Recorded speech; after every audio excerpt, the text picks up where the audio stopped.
Wisdom is knowing that I am nothing. Love is knowing that I am everything. And between the two, my life moves. And that's the Maharaj and Pete Sacco, who Sacco, am I saying the name right? Is my Sacco. guest today. Yeah, Sacco, you got it. welcome to the Institute for Advanced Yeah, I Astonishment. think it's Sacco historically, but yeah.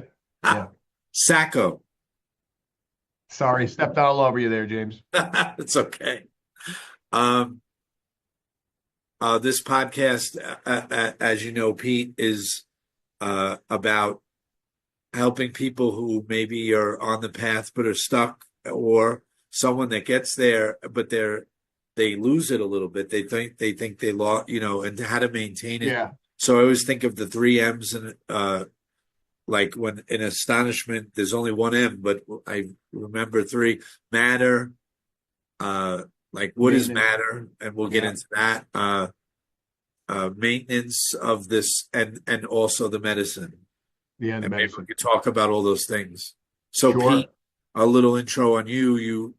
You've you've gone through a huge transformation, and Yeah, you found you the know what? bliss. Like we talk about, James. You if you said 20 years ago, if you'd have told me I was going to be sitting here talking to you about this forthcoming book of and of living in bliss, that's the name of the book. But if I was to tell you that my life was going to be blissful 20 years ago, I'd have told you you're crazy, right?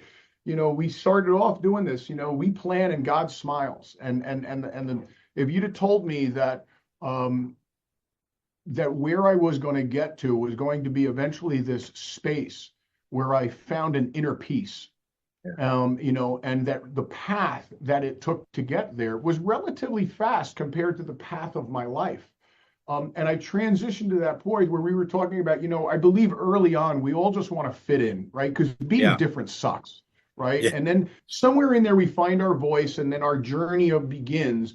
But at some point, there's that third piece, the path that I'm on right now, that which I want to continue to learn in that perpetual of thing that I will learn, you begin to teach because you learn best that with your teaching, and that's really where I am. Where not, I've been fortunate to have this awakening of spirit, and that and it's allowed me to touch people like you, and like we were just saying before we hit record.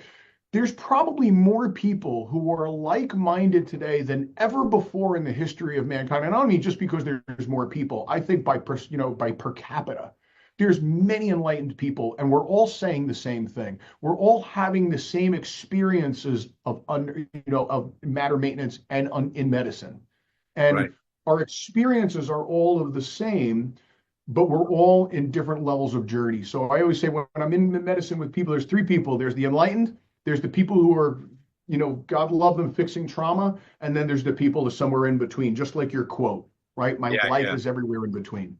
And you said early in your book, which I'm loving. Like I waited till last night to read it Yeah. because I said I was thinking the whole time, because you're people don't know, you're very successful business guy, entrepreneur.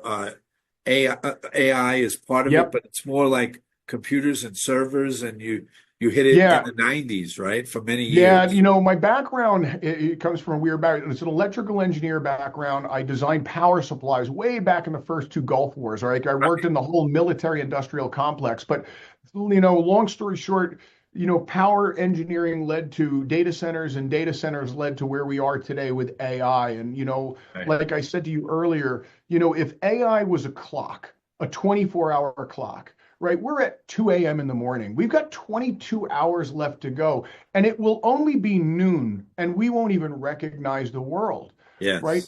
Yes.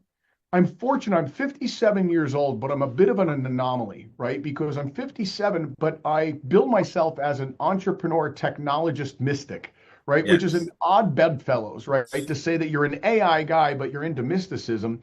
But look, those little girls, I've got three little girls under the age of 7, right? And so part of that journey for me was realizing that I was going to be living for more than just me. And yes, I have a 36-year-old son and 11, 8, and 1-year-old grandchildren. But when those little girls were born, it changed something in me. And I say, I have something more than myself to live for. And it was something clicked. And that led to, this, how do I live a balanced existence? And I realized at some point, probably in my late 30s, early 40s, I woke up one day, I was 360 pounds. My doctor had just reached across the table and said, Peter, here's all your diabetes medication and your this medication and your that medication. And she said, congratulations, you've joined the ranks of the unhealthy. And that scared the crap out of me. Yeah. Right. And this was long before the girls were born. And I was in an unhappy, unhealthy marriage that it had drifted apart, but we stayed together for all the wrong reasons. But to make myself accountable to somebody, I went to my parents, my then parents, who are still my parents, and God love them, still alive. And I said, look, I need to be accountable to you, and I'm going to make some changes. And number one, I'm going to get healthy, right? Because if I don't have that, if I'm not around here to see all of it, then what's the sense? But number two, I'm going to get divorced. Number three, I'm going to get remarried. Yep, I don't know to who, but to somebody. And we're going to have kids together. And then I'm going to build a relationship with my estranged son. And then finally, I'm going to figure out what it means to be happy. And I'm going to put myself on that path. And, knock wood, it took a couple years, many missteps. Like we said, we plan and God smiles. But the truth is that I got there eventually.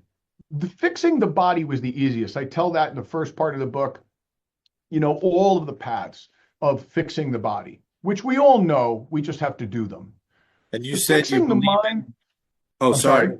You said you believe in, you have to hit that rock bottom, yeah, I think you said end of the rope, which is a isn't cliche, it? but It's it's it's true. human nature. It seems Yeah. to be human nature that we're only inspired when we are led as there's nothing left. It is amazing that on death row, many people find God in those Yeah. final hours, right? Because there's nowhere left for the body to go. There's nowhere Yeah. left for the self to escape to when you're faced with that immortal moment. Some people's rope is unfortunately, you've got a big far fall. All my traumas in life were little T's. I'm thankful and I'm grateful, but there was a bottom. There was a proverbial bottom, and that you aspire for something greater, right? And what you don't realize when I use the analogy of throwing a bouncing ball in the air. You throw it as high as you can, and you hit big heights. You lose Yeah. weight. You feel better. You do it, but you know what? It's gravity, baby. It comes crashing back to That's earth, right. right? And what you start to realize, and this is where the discovery of spirit was, it's never been about the highs and the lows. You have very little control. And by very little, I mean none. You have no control over any of that, but you're moving forward and you're progressing. And then you realize it's not really like a bouncing ball. You're more like a cork on the ocean. You got Yeah. an infinite amount of space above you and an infinite amount of space around you, and you're just riding on the turbulence, right? But you know what? If you're just the cork, you don't recognize the turbulence. You just recognize the space of the moment that you're in. And it was that I started to realize that I created all these problems for myself, and I could just as easily uncreate them by So that's a making big better moment decisions. right there. And Huge. was there a book that spun you, or you were probably always a science guy, you were an engineer, right? I So, am. I'm an engineer by trade, right? So yeah, I don't, you don't go to the bathroom when you're without a plan when you're an engineer, right. right? And so everything was, I like to say that there's three tenets, right? We commit and then I learn, right? And learn is not, it's reading and podcasts and exposure and experience and all of that, but then do, right? Because if you don't have the action, all of that is a waste. So that first is that commitment. I needed to fix my body. And then you start reading. And then in the spirit side and in the mind side, there's been so many influences. Like I said, this Eckhart Tolle was early, Michael Singer was one of the early Yeah. books reading that. Don DePani, the ex-Hindu priest who wrote The Power of Now, right? And great Joe Dispenza, Dawson Church, Brunton, the guy who was the godfather to all of those guys, Dawson Church and all of those guys was, Paul Brunton, and right. These were the influential books that I'm like, everybody's saying the same thing. Yes. Every major religion is saying the same thing. Divinity within, spirit within, maybe consciousness. And then here was the funny part. I was an engineer, but prior to that, I was a particle physicist who didn't want to become an educator. So I was well versed in the world of quantum physics. And it was at that point that in the journey, when I began to then not just fix my body, not just fix my mind, I started to realize that there was altered states of consciousness through meditation. I've always been a devout meditator, but it wasn't until I started using psychedelics, medicine, Yes. in I wouldn't say reluctantly at first, but let's say carefully at first. Yes. I began to have experience after experience, and that opened up something else. Can you Where say how you took them or the first journey? Did you do it in Yeah, silent sure. darkness I'll or? give you the whole story. So I had already been on the path of fixing the mind, and fixing the mind is an interesting one because to me there are two pieces in the fixing the mind that I talk about. Right? We talk about happiness, but we can't have happiness without unhappiness, right? So there's a duality there, right? And happiness and expectation of being happy all the time. Expectations is the big word right there. We have to eliminate the expectations. However, I will put this, we don't have enough awe in our life. Yes. There was a great article recently out of Harvard Medical School there. They have that research center for eudaimology, what's the Greek word? Eudaimonia, right? Well-being. And I love their idea that we need to introduce more awe. So I recognize that. I'm like, how do I get more awe in my life? Because we've all had Yes. awe-filled moments, right? But I came up with a mathematical model. Part of it was, I'm going to borrow from Jonathan Haidt, the guy who wrote Happiness Hypothesis. And in it, he wrote that happiness is your set point plus your conditions plus your voluntary acts.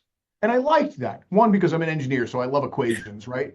And so then Mo Godot, he said, life is the things that happen to you minus your expectations. Well, I'm going to take a little bit of Jonathan and a little bit of Mo, and I'm going to glue it together. And I'm going to say that happiness is really your set point plus your conditions plus your voluntary acts minus expectations. And that to me is really how we achieve happiness. Now, we can't control our set point, at least not through heavy meditation where we actually are changing ourselves first from within. Our conditions, yes, also hard to change, but not impossible. But our voluntary acts are things that we can do every day. And I found a little secret. And the secret for me was to discover what are my superpowers? That's what I call them. What Yeah. are those things that I can do typically really easily? I don't have to practice them. They were really kind of born into me. In fact, when I discovered them, this inspected moment was, let me go back to the stories of my youth and let me revisit the stories that came up over and over again. And I discovered I had a couple superpowers. One was my ability to learn, right? I'm an avid, voracious reader and consumer of data. And I don't think it's learning new things that excites me as much as every time I learn something new, I've learned everything else I have yet to learn. That's Right. very So learning to me is paramount. My ability to concentrate when needed was very high. I think that's what great. makes me such a good meditator, right? Because I've Yes. always had that inherent from a little kid. I always had the ability to concentrate and meditate. Third, I'm a facilitator. The ability to take complex and make it easier, right, has Right. always been involved in me.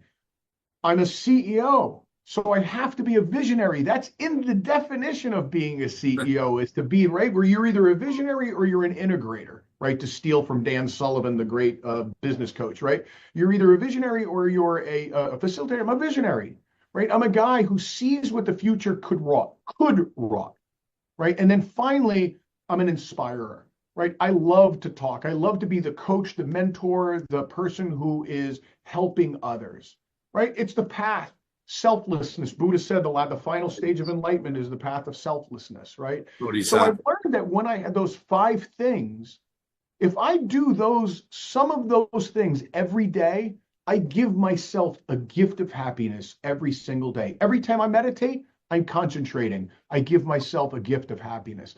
Every time I'm COing and I'm being visionary and where are my companies going and what are we doing and what products are we evolving and what markets are we doing it, I'm a visionary. I give myself the gift of it every day. And so on, fill in the blank. Every time I read one of your books or I sit on your podcast and I listen to another person you're interviewing, I'm expanding my mind and I'm learning more. I gave myself the gift of happiness. So what If I'm I hearing, think about, you're go ahead. saying it's almost like the quarterback metaphor, like stay in the pocket, and you found a pocket of bliss, like things that That's made you it.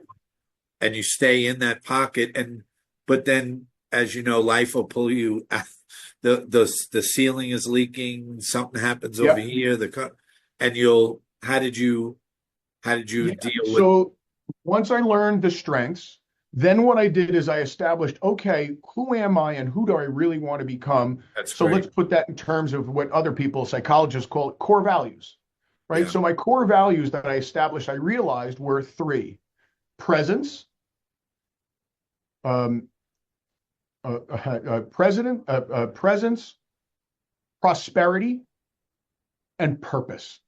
great. And so, yes, I made him an alliteration of my name, Peter, too, but that It was more helps. It the helps. book effect, right? But Yeah, you know, but the truth is, presence, as we all know, is at the heart of meditation, right? yeah, Getting to that center of the vortex, right? And finding presence, and it's that place which we find bliss, right? Purpose is to make sure that I've decided actively who is it that I want to become, and then I've structured a mindset, the things that I do every day, so that every now I can take a gut check and I go, okay, am I moving in the direction of my core values? And if not, I'm either actively choosing to waste time, right, or right. I've lost track and that maybe I just need to redirect myself. And by Yeah, prosperity, I don't just mean wealth, right? Surely wealth is a part of it. Wealth buys a lot of things, right? You can't buy happiness, but it buys me a Lamborghini and I could ride right alongside of it, right? As the right. joke says.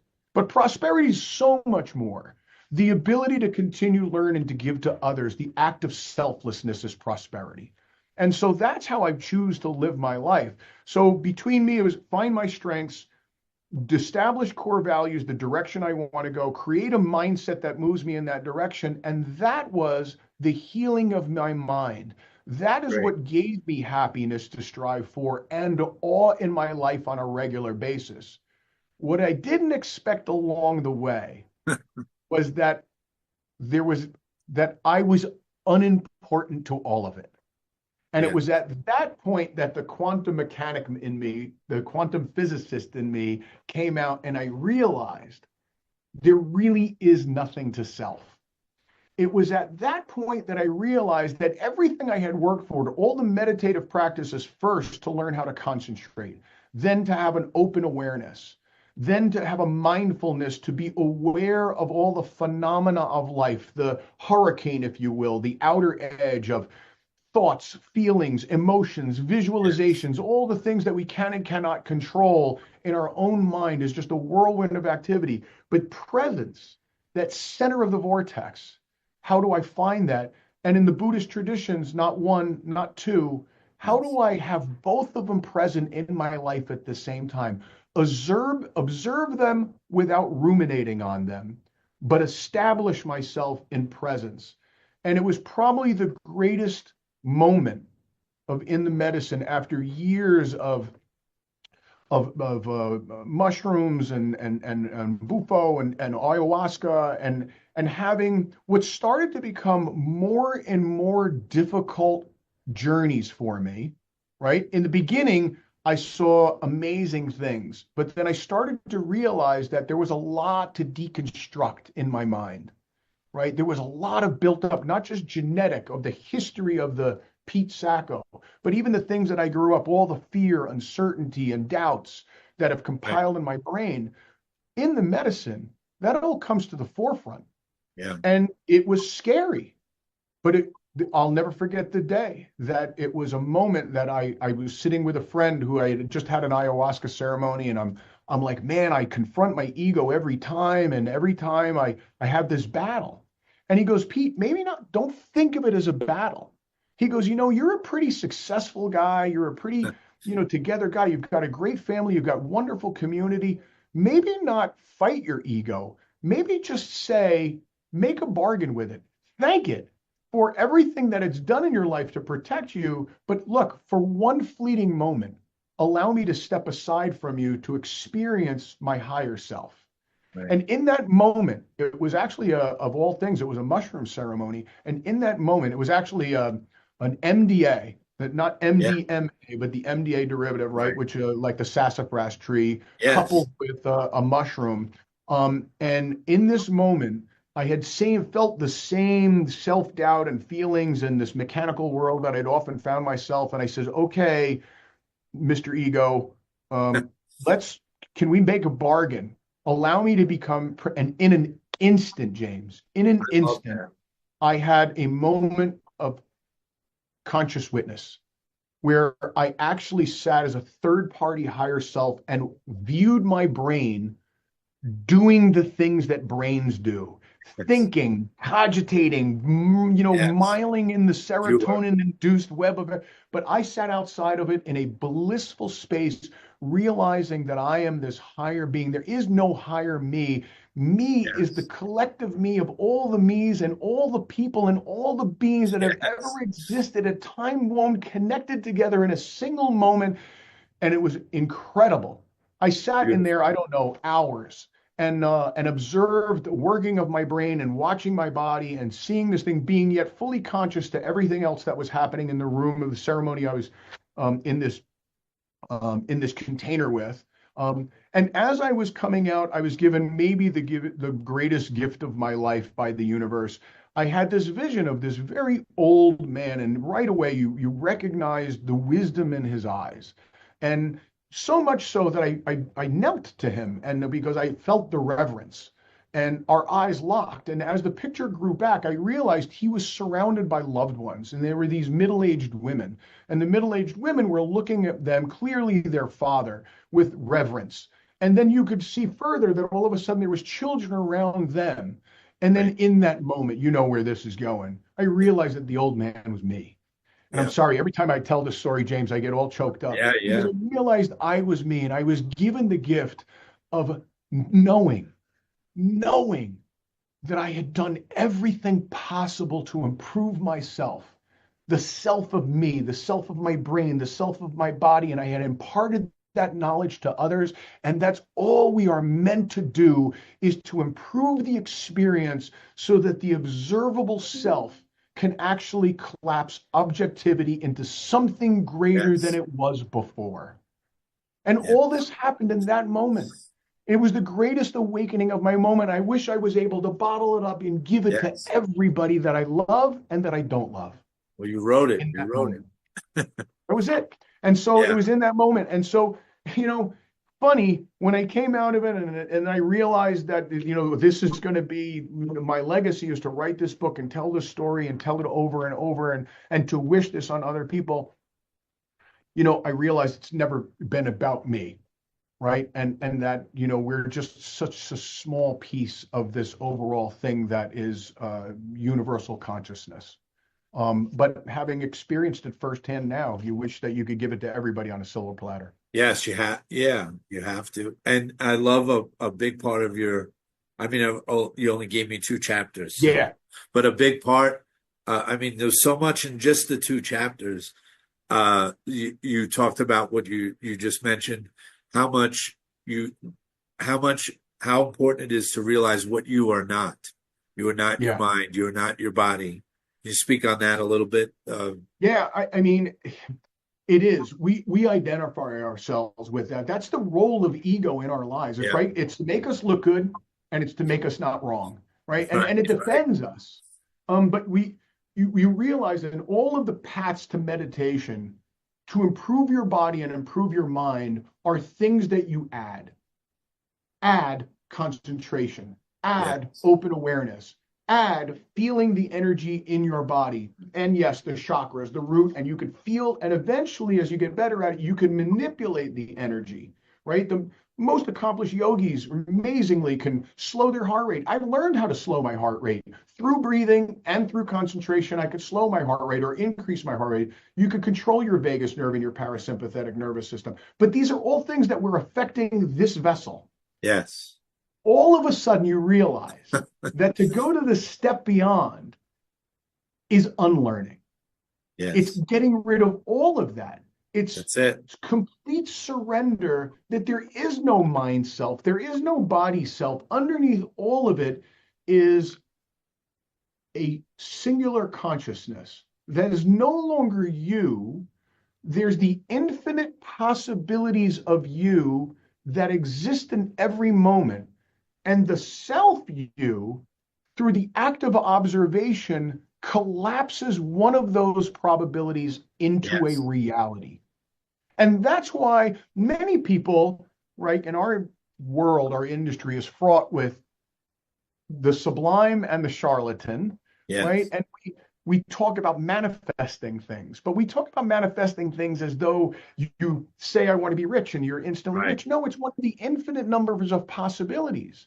But Yeah. if you observe and you act and you build a mindset around the idea of that, you will manifest it in your life because because you are a collection of an infinite number of possibilities that through observation, one of them becomes an objective reality.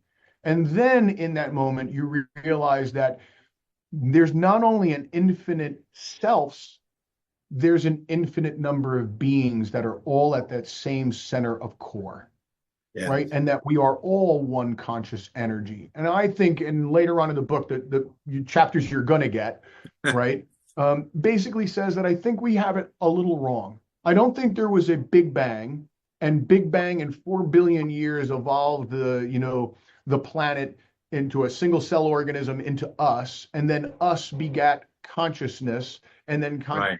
No. it's completely the opposite. There Yes. was consciousness. It is fundamental to the universe, I Yes. believe. Consciousness, purpose of life was to have the observable moment to collapse possibilities into an objective reality.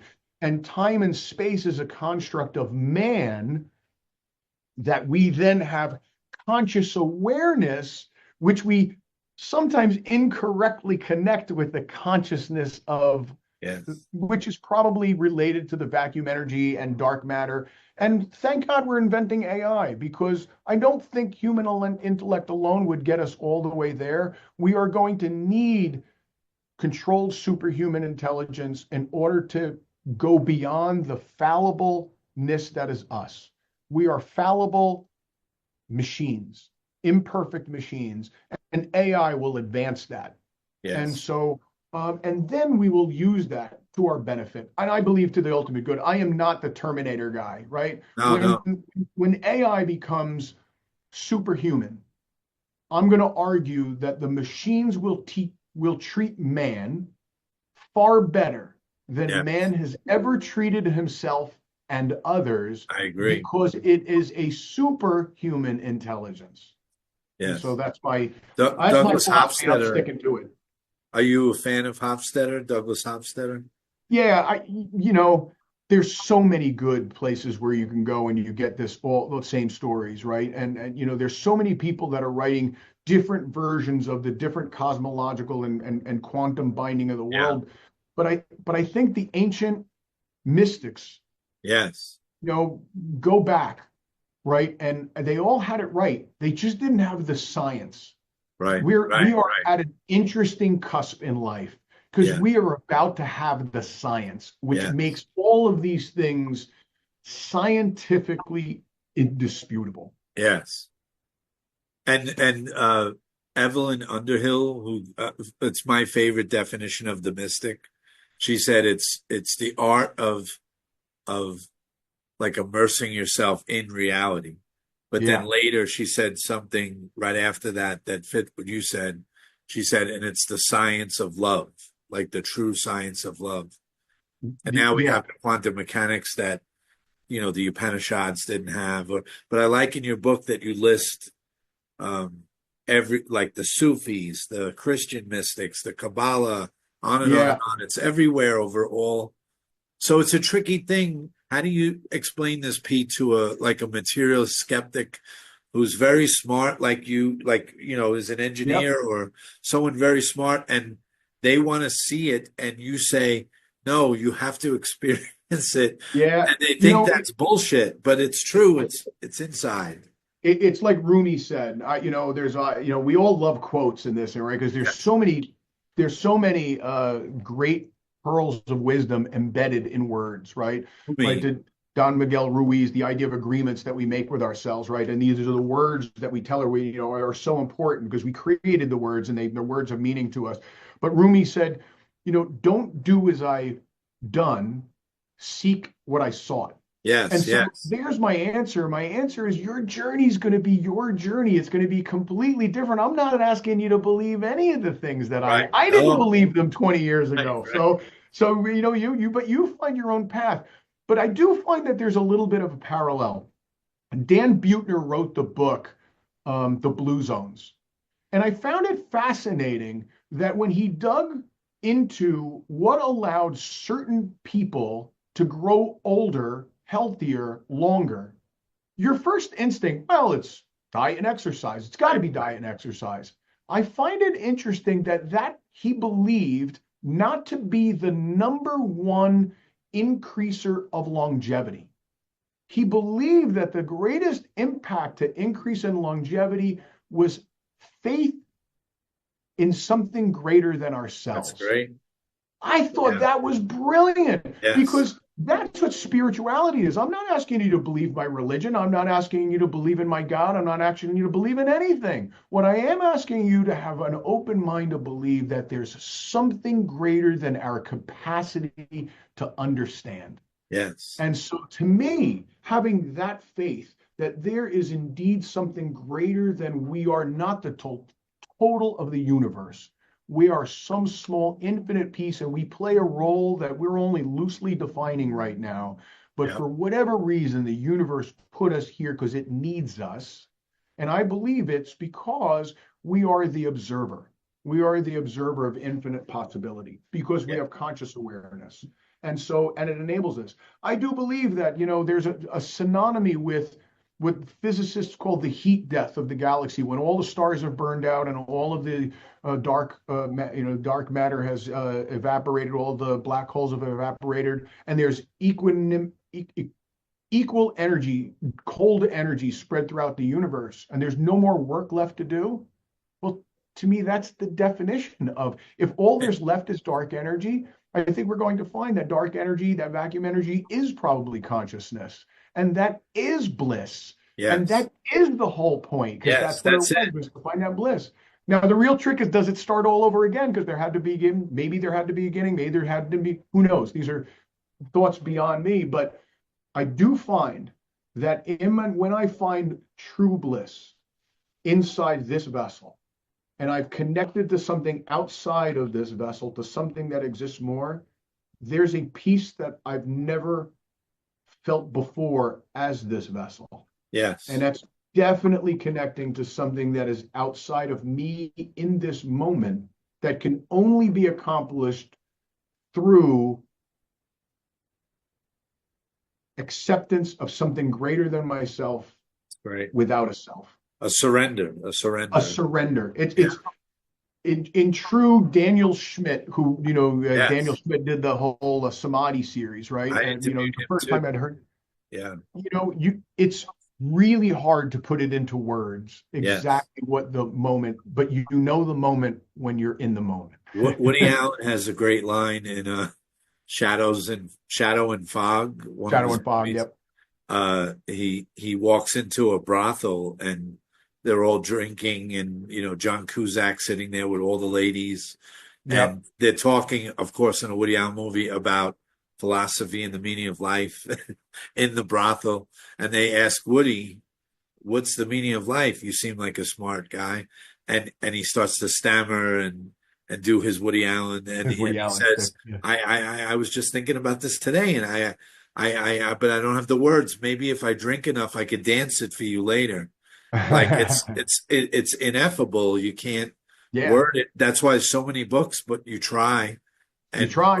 Rumi did such a beautiful job, and Yeah. Sufis, Hafiz, and Kabir, and all of them, and the Christian mystics, and then the Zen masters, and Yeah. you And know, and they all come to the same conclusion. I have to tell you, when I'm deep in the medicine, the culture that I seem to connect with most, interestingly, and I don't know whether this is, look, I truly do believe that we are an amalgam of all the genetic material that is precursor. And I mean, I'm Italian by heritage, but I've been born in the United States. So probably going way back, my ancestors were, Italian, probably Middle Eastern at some point, definitely even North Africa. But the culture that comes up when I am in the medicine is the Toltecs. Yeah, I yeah, find myself in a South American, almost actually more like in a New Mexico Pueblo tribe moment. The feelings that I have are of that culture. I have a it's nothing more than a gut instinct at this point, James, but I believe that some of the origins of what life is on this planet probably evolved out of those cultures. yes. I I'm don't in know. Guatemala right now, so you're welcome to come visit.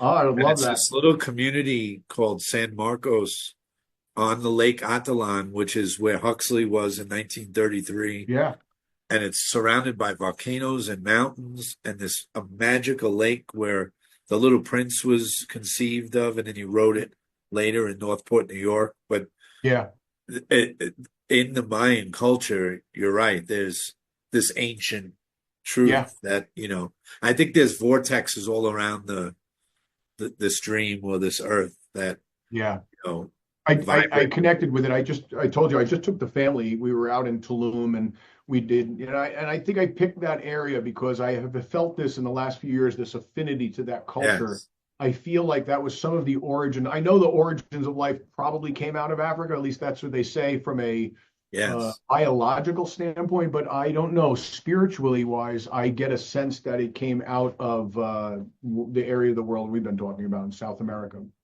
One time I took LSD, which my friends and I would, because I didn't like to call it acid. As a skeptic, it just didn't sound good Yep. before. And so now I was waking up, and so we called it Lucy because the Beatles called it Lucy in Is the it Sky Lucy with in the Sky Diamonds. with It Diamonds? sounded Yep. nicer, and Yep. and Absolutely. and I'm a big science guy like you, so I take it. And my friend and I would have a little method that my teacher taught me maybe every hour or two, because you go in this deep, as you know, Yeah. when you're totally alone in darkness, no sitter, nobody there, total darkness. We'd send like a dot, like just a period, maybe an exclamation point. Every now and then, just everything's okay, 'cause there are no words at that point, as No. you know. And one time I was so deep in it, I looked at my hands, and I know you'll understand this, but it was like fur, and I was Lucy, the Australopithecine. I Yeah. was on the plains back 3 point something million years, and it was such astonishment Yeah. for, and I said I have to send a dot to my friend, who's a philosopher, or else he'll think I'm dead. It's been Yeah. so many years. So I Yeah. crawl back and I light up the phone like a lightsaber, and I send the dot and I say, "So sorry. I don't know how I type, but sorry I was gone so long." And Yeah. he sent back a happy face. And I said, "Why are you laughing? I just traversed time and space to Yeah. let you know that all is well." And he said, "Look at the time." And it was 3 o'clock the last time to 3:01. And then that Yeah. 1 minute was, That when one you minute. touch on that, no time in Yeah. the book. Well, that is the definition of, bring it back in human terms in the psychological effect, the idea of awe. Yes, It yes, is to lose time, right? yes, And so there is definitely a place with which you lose time, and the moments are indeed awe-filled. And yes, there is deep brain physiology going on at the same time, but it wasn't, and all of those things paled until that moment that I stepped out of that. I actually saw my mind having those love, experiences, working, surviving, trying to figure out, battling yes, but I witnessed it outside of itself. yes. You're back. Yeah, and it was an awe-inspiring, and then to be gifted the idea of watching myself die in a Yes, satisfied die manner was before you die, so you very don't die. satisfying to know that that's the path my life will take. Do you have any from where you're at now, advice to someone that maybe they take the medicine tonight, and Yeah, wow, they get that astonishment, advanced astonishment, but then tomorrow, as you know, you wake up and there's a little halo of it, but you have oh to yeah, but maintain that. What would you say? yeah, because it's, first of all, it's not a panacea, right? Yes. And to go in with an expectation of this is the experience I'm going to Right. have, and I'm going to fix my problems, and I'm going to fix Right. my, that is not the, this is not how this works. Right. This is, we're talking about advanced mathematics by the time you're using this, right? You better go through the whole self-inspection process for you. Like Rumi said, don't do as I do, seek with what I sought.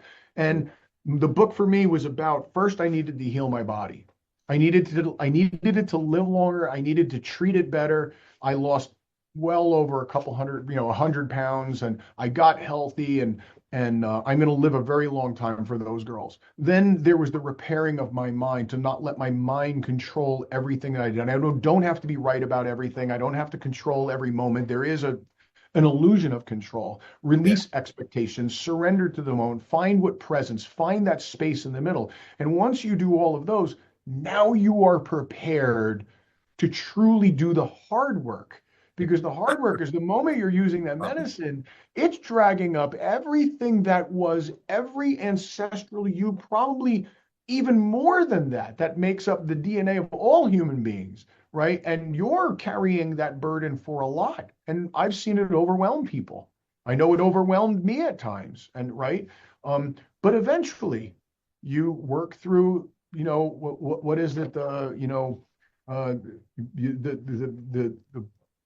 Hindus call them kashas, right? Yes. I Yes. think it's the kashas, right? And you break down the different agreements that you've made with yourself as a human being, the different egoic thinking, the different kashas, the different, all of the things that you have to break down.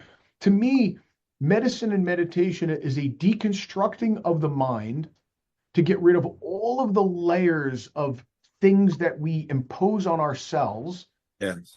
Happiness, bliss exists at the core of it, but it Perfect. is all the layers of garbage that we layer on top of It's it. like a strip show. It's like a cosmic. Yeah. You have to remove the veils It slowly. just doesn't happen in one sitting though. No. It's a So commitment. and for someone that like I had a discipline. I was a magician, so I knew that single pointed focus. Yep. You had a discipline with computers and reading and all sorts of things. Yep. So they need, if they're not disciplined, they need to figure out where they do have, because some people, they might not think they have a discipline, but maybe they knit, or maybe they Yes.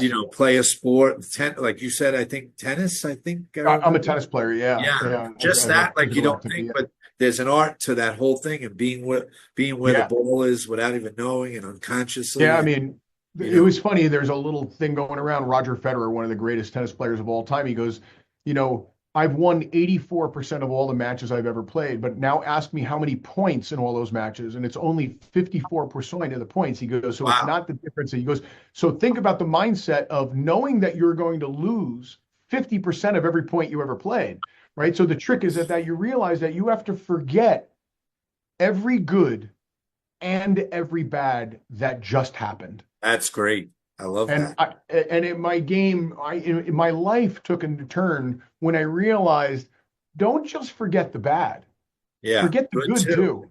Forget Yes. the good too, because just live in that present moment, because that's all that really exists, is that present moment. I have a And friend made who a big I difference. tried to tell, she's in her 90s, and I've been working on her to let go, even in her 90s. And Yeah, she's getting closer, and she would always say, get rid of the junk. And what you just said, yeah, no, not just the junk, get rid of you.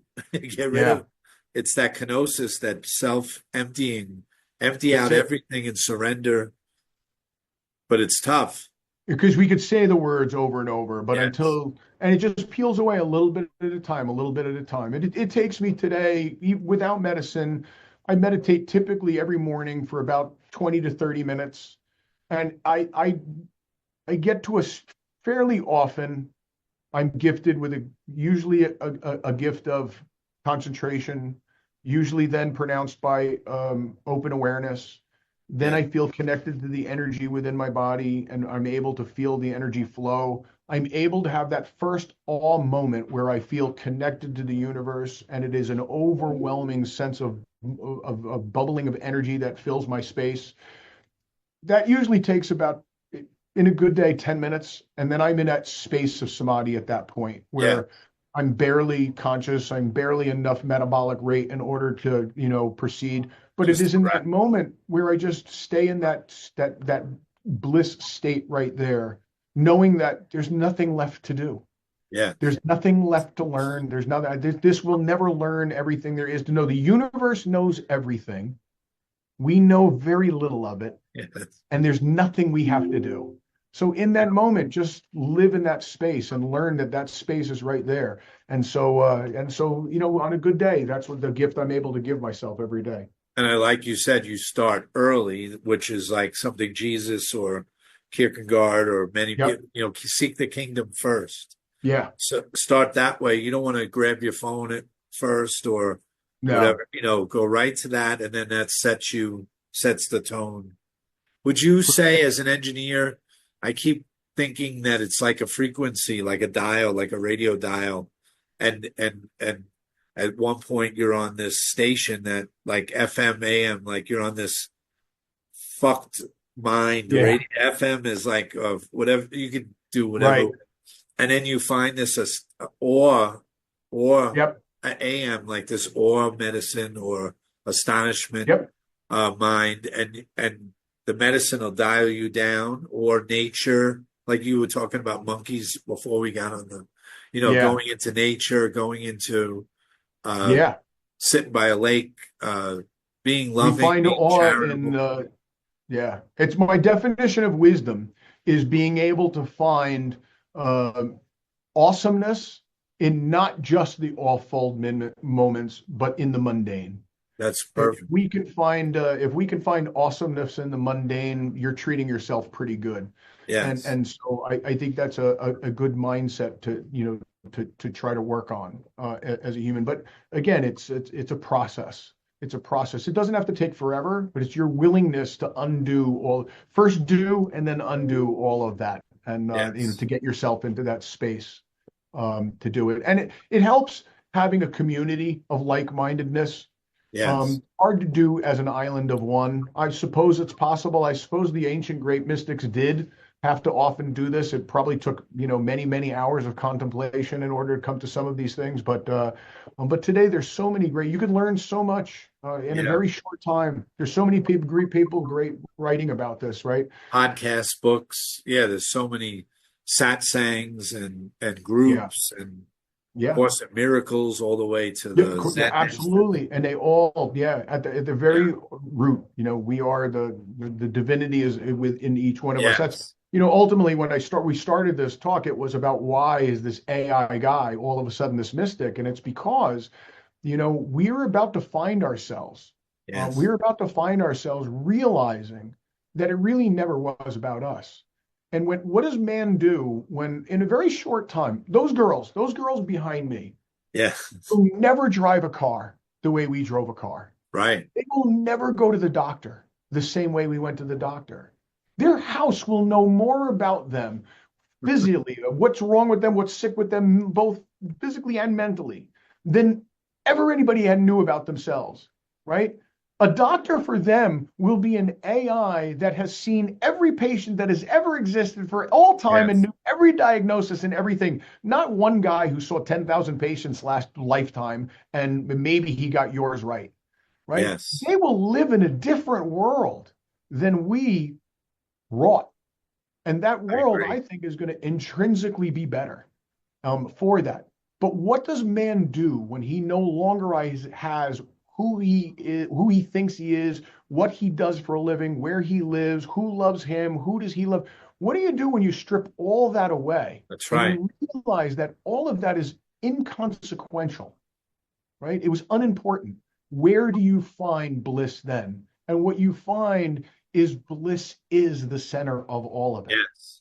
And I'm so on the that's same really page the, as you, Pete, the same yeah, exact page with AI. Everyone's worried, and I'm with you that everything's going to get ripped away, and it's going to be a great time of letting go for yeah, people. They're not ready. I mean, as you know, I did a little Google search. Like a third of the planet doesn't even have internet. So they're no, not right. You know, no. So this thing is about to really transport us You know evolutionary. what's interesting about the third of the planet that doesn't have internet? You know Yeah. what every great culture has had? A medicine that has enabled Yeah. them to connect to altered states of consciousness. And you can go back to any religion, spiritualism, any ism you want, and at their core, there was some substance that enabled that people, that culture to experience something greater than themselves. It I is the agree. one constant that Graham Hancock talks about in his Yes. Ancient Apocalypse, talking about, right? It's the one constant. Every great religion has always had that one substance that has enabled them to realize they are an inconsequential part of the nature of the universe. It's pretty amazing, It's Pete. amazing stuff. It's amazing Thank you stuff. so much. I can go on James, for thank hours. I know you. you're a I busy guy. appreciate so much. Thank you for letting me come on and share my experience and my stories. The book is, the final draft is in editing right now. It should be on pre-release in a few weeks on Amazon Oh, great. Prime. You can go to petesacco.com and sign up for an early release. I'll get you the chapters that I have now. Yeah. It's going to be an interesting, we're going to strip out a lot of the extra details that were going to originally be in the book, and we're going to do QRC codes in the book for all of the reference material back on the Great. website. And so the book will be just succinct. I'm all about succinct. Give me the facts first, right? And then get right there. So the book will be succinct, but all the supporting information, all the meditations and everything will be all up on the website. My belief is give it away, give it all away. Nobody Yes. asked for me for anything, very little as I was going on this journey. I want to give away as much of it as possible. And so, but I Love do a that. lot of speaking on this all around. So if anybody, would like to have that conversation, book it on my website. Pete's, and the book's title again is Living It's in called Living Bliss. in Bliss, Achieve a Balanced Existence of Body, Mind, and Spirit. I can't wait to see I only 2 chapters and I was hooked. You're hours away from getting the rest of it. I'll get you the Yes. first draft. And I love that I mean, we have the next year or two, a lot of changes coming and a lot of awe and advanced astonishment. Yeah, I And we're going believe to so. give it away.